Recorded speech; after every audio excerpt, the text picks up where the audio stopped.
Unit number 8 के पहला question है कि temperature of waters in a beaker is 50 degree Celsius, what is it's value in Fahrenheit scale. कि हमारे पास जो वाटर है बीकर में 50 डिग्री सेल्सियस है, उसके तो फ़ारेनहाइट स्केल उसकी क्या होगी। तो डेटा जो इसमें हमारे पास है वो है temperature in celsius T C equal to 50 degree celsius है। आपने फ़ारेनहाइट में इसको कन्वर्ट करना है तो F equal to 1.8 C plus 32 degree, और फ़ारेनहाइट ये हमने फाइंड करना है। इसका क्या आएगा, फार्मूला ये लगेगा, हमने यहाँ लिखा हुआ है। तो F इक्वल टू हमारे पास आ जाएगा 1.8 इंटू 50 प्लस 32 इक्वल टू आ जाएगा 122 फ़ारेनहाइट आ जाएगा। क्वेश्चन नंबर 2 की तरफ चले जाए। उसने कहा कि नॉर्मल ह्यूमन बॉडी जो है, normal human body temperature is 98.6 degree Fahrenheit convert into Celsius scale and kelvin scale. यानी फ़ारेनहाइट जो है वो 98.6 है, आपने इसको सेल्सियस में कन्वर्ट करना है। तो टेम्परेचर जो आ जाएगा हमारे पास फ़ारेनहाइट में वो आ जाएगा 98.6 फ़ारेनहाइट। अब इसको सेल्सियस में कन्वर्ट करना नंबर 1। नंबर 2 हमने केल्विन में इसको कन्वर्ट करना है, वो क्या है। सेल्सियस का फार्मूला हमने ये लिखा हुआ है कि celsius equal to fahrenheit minus 32 divide by 1.8। अब फ़ारेनहाइट आएगा 98.6 माइनस 32 डिवाइड बाई 1.8, यह आ जाएगा 37 डिग्री सेल्सियस आ जाएगा। अब इसको केल्विन में कन्वर्ट करना है, और केल्विन जो होता है 0 सेल्सियस जो है वो केल्विन के 273 के इक्वल होता है। तो हम कह सकते हैं कि इसमें टी के जो आ जाएगा सेंटीग्रेड में 273 को ऐड करेंगे, तो सेंटीग्रेड हमारे पास 37 डिग्री आ गया प्लस 273 इक्वल टू 300 केल्विन। एक चीज़ अपने ध्यान में रखनी है कि अगर हमने फ़ारेनहाइट को केल्विन में कन्वर्ट करना है तो सबसे पहले इसको सेल्सियस में लाना होगा। जब तक हम इसको सेल्सियस में नहीं लाएंगे फ़ारेनहाइट में वो केल्विन में कन्वर्ट नहीं होगा। अब चलते हैं क्वेश्चन नंबर 8.3 की तरफ। Calculate the increase in the length of an aluminium bar 2 metre long when heated from 0 degree celsius. Calculate the increase in the length of an aluminium bar 2 metre long when heated from 0 to 20 Celsius if the thermal coefficient of linear expansion of aluminium is 2.5 into 10 power minus 5 per Kelvin है। वो कह रहे हैं कि 2 metre लंबी एक aluminium का बार है जिसको गर्म करना है 0 डिग्री सेंटीग्रेड से लेके 20 डिग्री सेल्सियस तक। तो जब हम 0 से 20 तक उसको गर्म करते हैं तो उसके अंदर उसकी लीनियर एक्सपेंशन में आपने बताना यह है कि कितना उसकी लीनियर एक्सपेंशन हुई है, जबकि एल्यूमिनियम की जो एक्सपेंशन होती है वो थी 2.5 इंटू 10 पावर माइनस 5 पर केल्विन है। तो पहले हम देखते हैं कि हमारे पास डाटा क्या है। तो डाटा इसमें आ जाएगा alpha equal to 2.5 into 10 power minus 5 पर केल्विन, ये इसका अल्फा आ जाएगा। अब एल ओरिजिनल जो उसकी है वो है 2 मीटर। टेम्परेचर जो जिसमें इनिशियल टेम्परेचर 0 डिग्री सेल्सियस है, तो क्योंकि हमारे पास यहाँ पे थर्मल एक्सपेंशन में थर्मोमेट्री में हम जो है ना वो सेल्सियस टेम्परेचर नहीं लेते बल्कि केल्विन लेते हैं। तो 0 को हमने केल्विन में कन्वर्ट करना है, तो वो आ जाएगा 0 प्लस 273 इक्वल टू 273 केल्विन आ जाएगा। सेम एज T2 करेंगे तो T2 जो है, या T1 इसको कर ले या T कर ले, वो है 20 डिग्री सेल्सियस है। इसको भी केल्विन में कन्वर्ट करेंगे तो प्लस 273 इक्वल टू 293 केल्विन आ जाएगा। अब जो इसमें चेंजिंग आई टेम्परेचर की वो है delta T equal to T minus T not कर लें, तो वो आ जाएगा 293 kelvin minus 273 kelvin equal to आ जाएगा ये। अब इसमें फार्मूला लगाएंगे हम, तो वो है delta L equal to alpha L nought delta T। तो डेल्टा L जो है वो है उसकी लेंथ जितनी वो एक्सीड का हो रही है। डेल्टा L यानी 20 डिग्री सेल्सियस से कितनी वो जो लेंथ है उसमें एक्सपेंशन आई, वो हमें फाइंड करना है।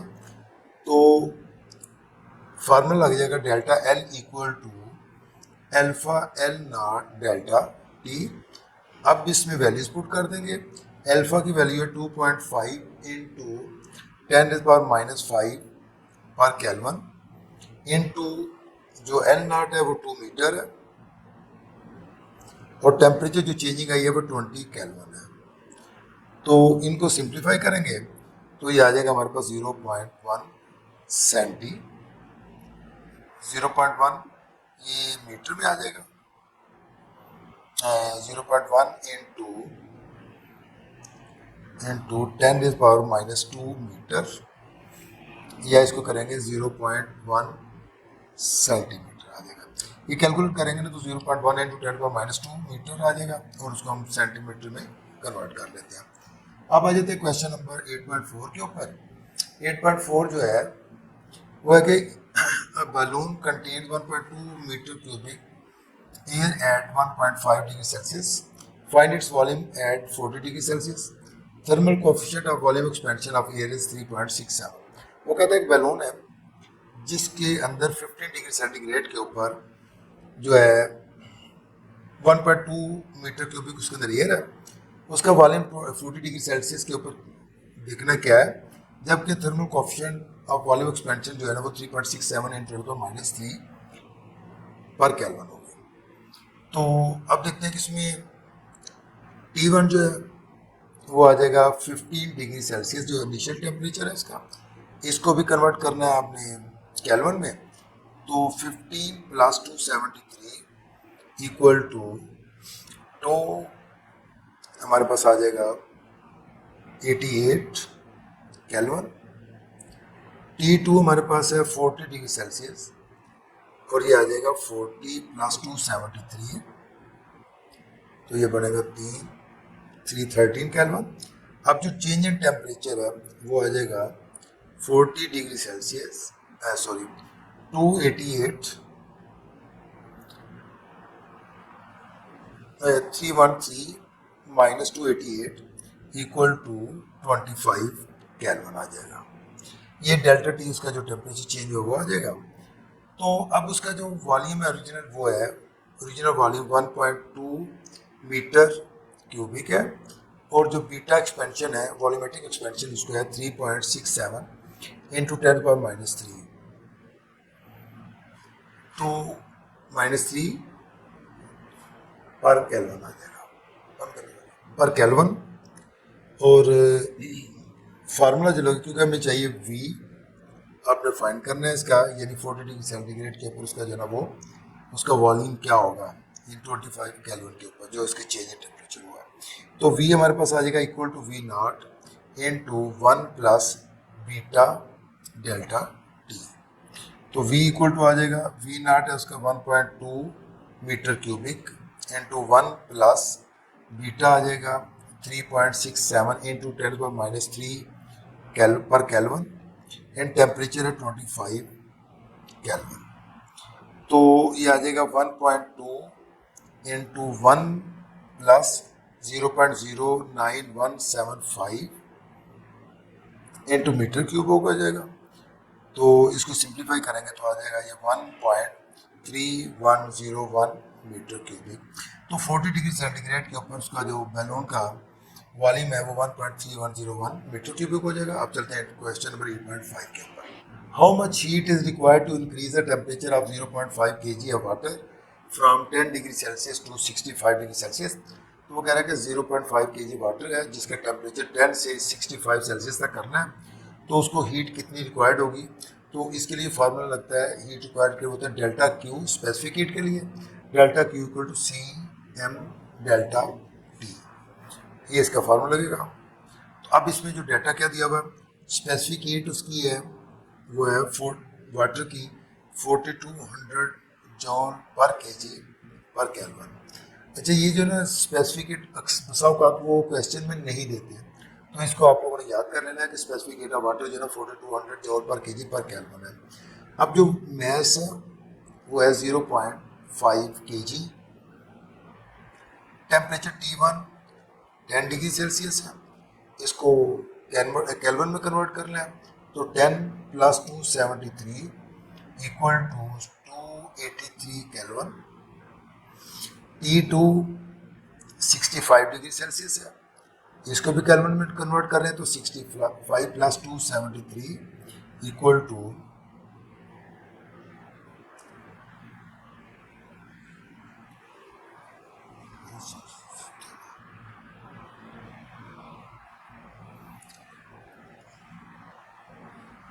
338 केल्विन आ जाएगा।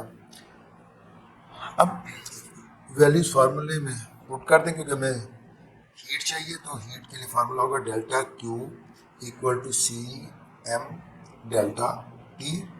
स्पेसिफिक हीट आ गई 4200 जूल पर केजी पर केल्विन इनटू मैस का आएगा 0.5 केजी। टेम्परेचर है उसका डेल्टा टी, इन दोनों को माइनस करेंगे, यानी डेल्टा टी जो आएगा वो T2 माइनस T1 है, तो 4200 इंटू 0.5 इंटू 338 माइनस 283, तो ये आ जाएगा 4200 इंटू 0.5 इंटू 55 इक्वल टू आ जाएगा हमारे पास 115500 जॉल आ जाएगा। तो उसको 0.5 केजी वाटर को 10 डिग्री से 65 डिग्री सेल्सियस तक गर्म करने के लिए जो हीट रिक्वायर्ड है वो इसकी आ जाएगा 1,50,500 जॉल आ जाएगी। अब आ जाएगा क्वेश्चन नंबर 8.6 के ऊपर आ जाए। वो कह रहे हैं कि एक इलेक्ट्रिक हीटर है, supply that heat at 1000 joule पर सेकेंड।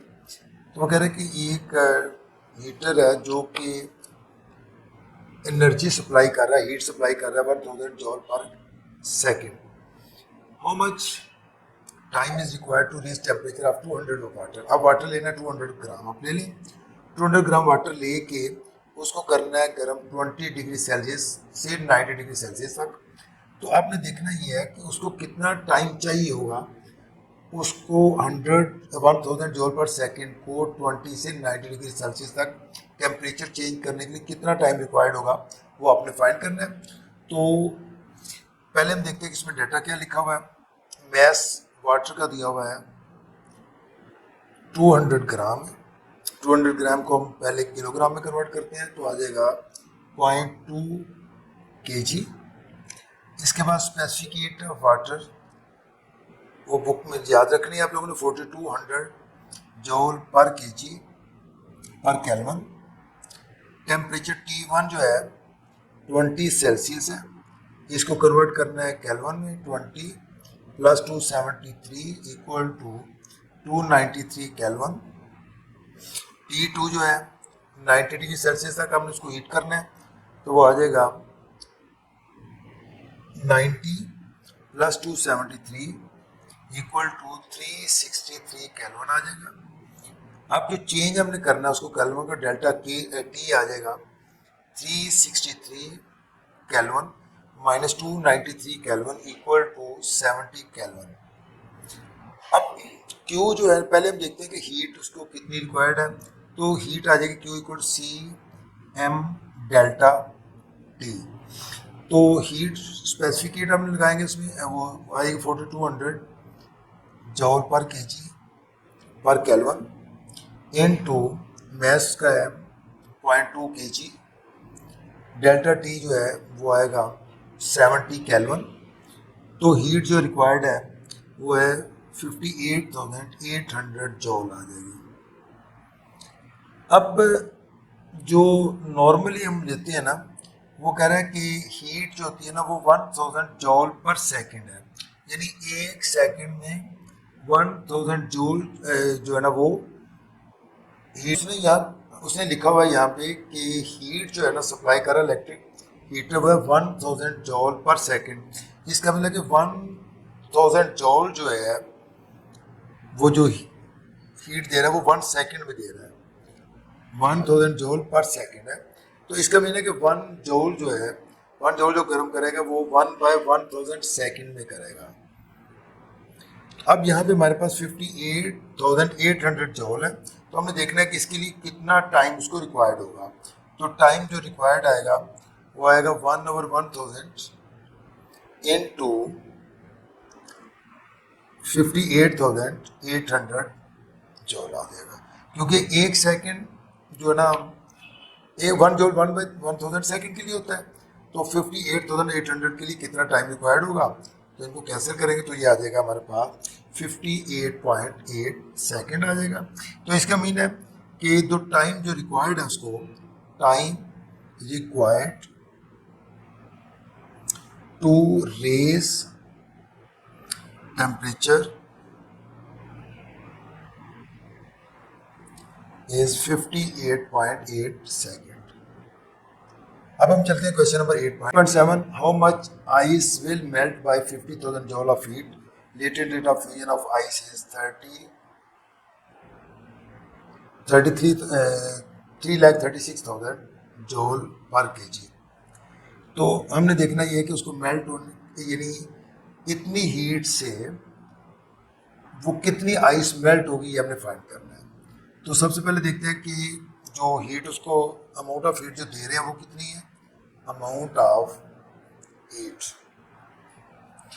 वह 50,000 जॉल। अब लेटेंट हीट ऑफ फ्यूजन कितनी है, लेटेंट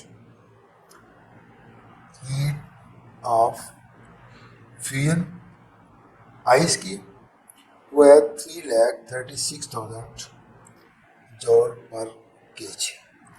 तो मैस ऑफ आइस हमने देखना है कि उतनी देर में कितना वो मेल्ट होगा।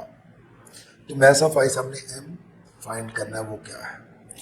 तो m equal to delta Q F जो हीट फ्यूजन के लिए चाहिए डिवाइड बाय HF। अब इसमें वैल्यूज पुट कर दें तो डेल्टा क्यू एफ जो हमारे पास है वो है 50,000 जॉल पर 3,36,000 जॉल पर केजी। ये 30 कट जाएंगे इससे, तो ये आ जाएगा हमारे पास 0.1488 इंटू 10⁻3। पहले केजी में था, अब ये ग्रामों में आ जाएगा। तो m इक्वल टू, इसके आगे लिख दें इसको हम 148.8 किलोग्राम। तो मैस इसका आ जाएगा हमारे पास 149 ग्राम आ जाएगा। अब हम चलते हैं क्वेश्चन नंबर 8.5 के ऊपर। Find the quantity heat needed to melt 100 gram of ice at -10 degree celsius into water at 10 degree centigrade.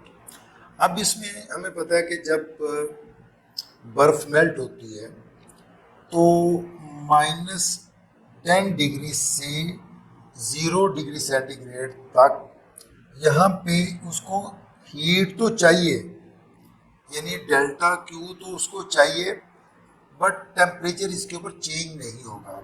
ये टेम्परेचर इसके चेंज होएगा -10 से 0 तक, फिर 0 डिग्री सेंटीग्रेड तक। जब तक वो मुकम्मल तौर पर पानी नहीं बन जाता तो वहाँ पे उसको हीट ऑफ फ्यूजन चाहिए। जब 0 डिग्री सेंटीग्रेड के बाद फिर उसको 10 डिग्री सेंटीग्रेड पे जब दोबारा टेम्परेचर चेंज होगा तो वो भी अपनी हीट उसकी फाइंड करने के वहाँ पे डेल्टा क्यू उसको कितना चाहिए। तो इसका मतलब कि यहाँ पे हमारे पास कुल हमने हीट फाइंड करनी है कि जब वो -10 से 0 तक गया तो उसको कितनी हीट चाहिए थी, फिर 0 से 10 तक जब गया तो उसको हीट कितनी चाहिए। तो दोनों हमने हीट जो है ना वो फाइंड करनी है। तो पहले हम इसकी हीट फाइंड करेंगे और फिर उसके बाद Q2 हम ये वाली हीट जो है वो फाइंड करेंगे। तो अब मैस ऑफ वाटर जो हमारे पास है वो equal to 100 gram. 100 gram mean 0.1 kg है। अब टेम्परेचर T1 जो है वो उसका आ जाएगा -10 डिग्री सेल्सियस। इसको केल्विन में कन्वर्ट करें तो वो आ जाएगा -10 + 273 इक्वल टू 263 केल्विन। T2 जो है वो उसका 0 डिग्री सेल्सियस है, क्योंकि यहाँ पे 0 डिग्री सेल्सियस का टेम्परेचर है। तो यहाँ पे उसका टेम्परेचर जो आएगा वो आएगा 0 + 273 केल्विन आ जाएगा। 273 केल्विन आ गया। अब जो टेम्परेचर इसका चेंज हुआ, डेल्टा टी इक्वल टू वो है 273 kelvin minus 273 kelvin equal to 10 kelvin temperature उसका चेंज होगा। अब यहाँ पे क्योंकि वो बर्फ है, आइस है, तो आइस की स्पेसिफिक हीट जो है वो आ जाएगी 2100 जॉल पर केजी पर केल्विन। अब जो स्पेसिफिक हीट है यानी हीट ऑफ फ्यूजन है उसकी आइस की, वो होती है 3,36,000 जॉल पर केजी पर केल्विन आ जाएगी।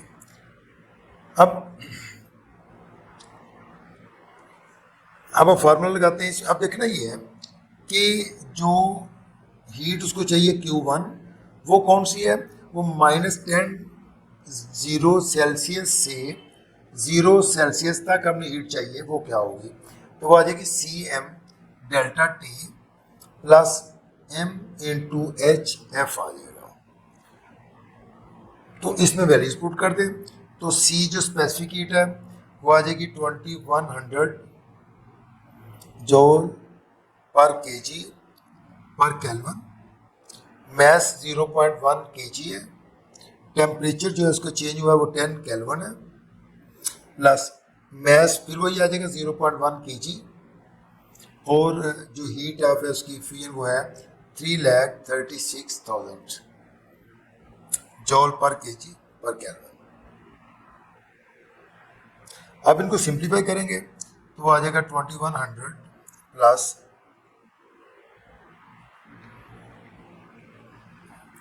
तो ये आ जाएगी 35,700 जॉल आ जाएगी। अब इसमें अगर पानी वाटर जो है उसका आखिरी टेम्परेचर जो है वो 10 डिग्री सेल्सियस है, तो T3 जो है वो है इसका 10 डिग्री सेल्सियस आएगा। अब डेल्टा T2 जो हमारे पास वो कितना आ जाएगा, डेल्टा T2 वो आ जाएगा T3 माइनस T2, ये आ जाएगा 273 प्लस 10 इक्वल टू 283 केल्विन आ जाएगा। तो अब हमारे पास T3 माइनस T2 क्या आ जाएगा, वो आएगा 283 माइनस 273 इक्वल टू 10 केल्विन आ जाएगा। अब स्पेसिफिक हीट जो है वाटर की वो C2 कर लें, वो होती है 4200 जॉल पर केजी पर केल्विन, यानी आ जाएगी स्पेसिफिक हीट ऑफ वाटर। तो Q2 हमारे पास आ जाएगा MC2 डेल्टा T, तो इसमें वैल्यू लगा दें, मैस का जो दिया हुआ है 0.1 केजी है, स्पेसिफिक हीट 4200 जॉल पर केजी पर केल्विन है, और टेम्परेचर जो है वो 10 केल्विन है। इनको मल्टीप्लाई करें तो आएगा 4200 जॉल आ जाएगा।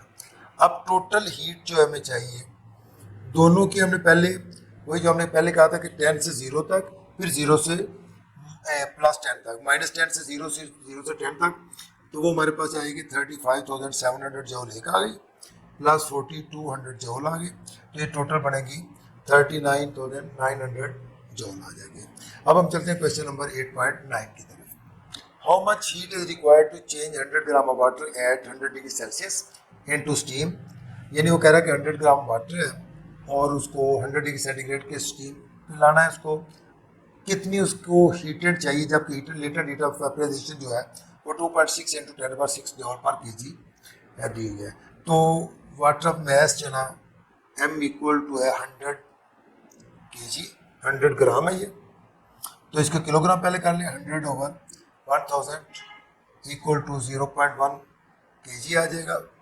अब इसमें जो लेटेड हीट ऑफ फ्यूजन है HF इक्वल टू है 2.26 इंटू 10⁻6 जॉल पर केजी।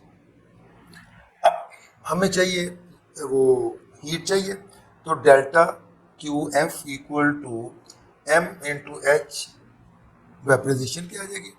तो मैस का दिया 0.1 केजी इंटू 2.26 इंटू 10⁻6 जॉल पर केजी, इनको मल्टीप्लाई करेंगे तो आएगा 2.26 इंटू 10⁻5 जॉल आ जाएगा। अब चलते हैं क्वेश्चन नंबर 8.10 10 की तरफ। Find the temperature of water after passing 5 gram of steam eight 100 degree Celsius through 500 gram of water at 10 degree centigrade. वो कह रहा है कि 500 ग्राम वाटर है जो 10 डिग्री सेंटीग्रेड के ऊपर है, उसको 100 डिग्री सेंटीग्रेड के ऊपर ला के 5 ग्राम उसमें से स्टीम बनानी है। तो आपने देखना ये है कि कितना टेम्परेचर जो है ना, find the temperature of water, कि 5 ग्राम जब स्टीम बन जाएगा तो उसका टेम्परेचर कितना हो जाएगा। तो पहले हम देखते हैं मैस ऑफ वाटर जो है ना वो 500 ग्राम है, इसको किलोग्राम में कन्वर्ट कर लें तो हमारे पास आ जाएगा 0.5 किलोग्राम आ जाएंगे। टेम्परेचर वाटर का जो है ना वो जिस वक्त इनिशियल पोजीशन पे था 10 डिग्री सेल्सियस है, उसको केल्विन में कन्वर्ट करें तो उसका 83 केल्विन हो जाएगा। Specific heat of water C1 4200 joule पर केजी पर केल्विन है। मैस ऑफ स्टीम जो कि 5 ग्राम बनना है उसने स्टीम, तो उसका वेट आ जाएगा, मैस आ जाएगा 0.05 किलोग्राम। टेम्परेचर ऑफ स्टीम जो है वो जिसके ऊपर बनना शुरू हो वो 100 डिग्री सेल्सियस है और उसको 373 केल्विन में आ जाएगा। अब हम देखते हैं कि जो हीट ऑफ फ्यूजन है वाटर की होती है 2.6 इंटू 10⁶ जॉल पर केजी है। अब हमने देखना है कि वो टेम्परेचर जब वाटर 10 डिग्री सेंटीग्रेड से वो बढ़ा 100 डिग्री सेंटीग्रेड के ऊपर तो उसने कितनी हीट अब्जॉर्ब की, यानी हीट जो अब्जॉर्ब कर रहा है वाटर वो कितनी है। तो आएगा Q equal to C1 M1 delta T। तो C1 जो है वो है 4200, मैस उसका आ जाएगा 0.5 kg। अब टेम्परेचर जो है उसका वो आएगा हमारे पास जो चेंजिंग हुआ वो 373 माइनस T कर लेते हैं।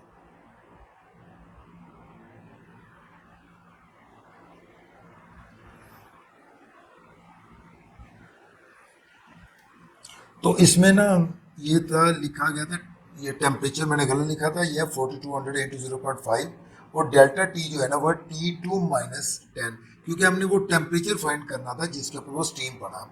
तो 0.5 into T2 minus 10 degree Celsius कर लेते हैं। अब ये आ जाएगा 2100 इंटू T2 माइनस 10, तो ये आ जाएगा 2100 T2 माइनस ये आ जाएगा 21,000।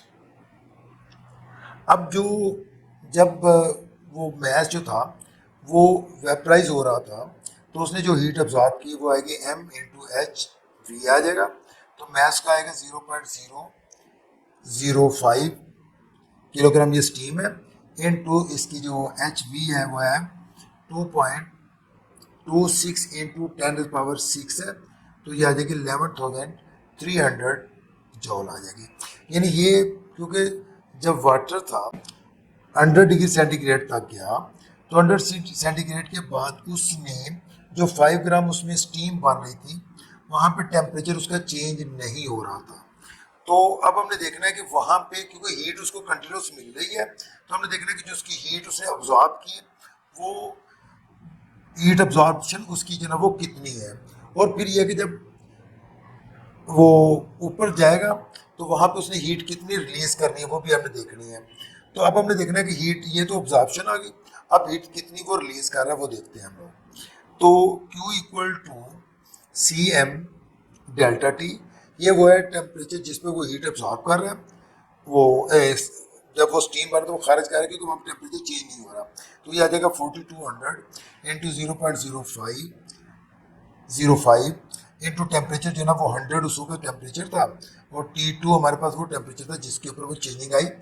तो ये आ जाएगा हमारे पास 2100 माइनस 21 T2 इक्वल टू आ जाएगा की। अब ये वाली हीट और ये वाली हीट दोनों एक दूसरे, क्योंकि जितनी उसने हीट अब्जॉर्ब करनी है उतनी ही उसने हीट जो है ना वो रिलीज करनी है। तो हम देखते हैं कि दोनों हीट को एक दूसरे के इक्वल कर लेते हैं। तो आ जाएगा 2100 T2 minus 21,000 equal to 2100 minus 21 T2। अब इसको इधर ले आए तो आएगा 2100 T2 plus 21 T2 equal to 2100 plus 21,000। तो ये हमारे पास आ जाएगा 2121 T2 इक्वल टू ये आ जाएगा 34400। तो T2 हमारे पास आ जाएगा 34400 divide by 2121 equal to 16.21 degree centigrade. तो टेम्परेचर जो है वो उसने जो पूछा था कि वो कितना उसको टेम्परेचर चाहिए 5 ग्राम स्टीम को, तो वो 16.21 यहाँ पे यानी जो 5 ग्राम जो वाटर वो चेंज हो रहा है स्टीम में, तो उसको 16.21 डिग्री सेल्सियस जो है वो टेम्परेचर चाहिए। तो ये आपका चैप्टर कंप्लीट हो गया। अल्लाह हाफिज़।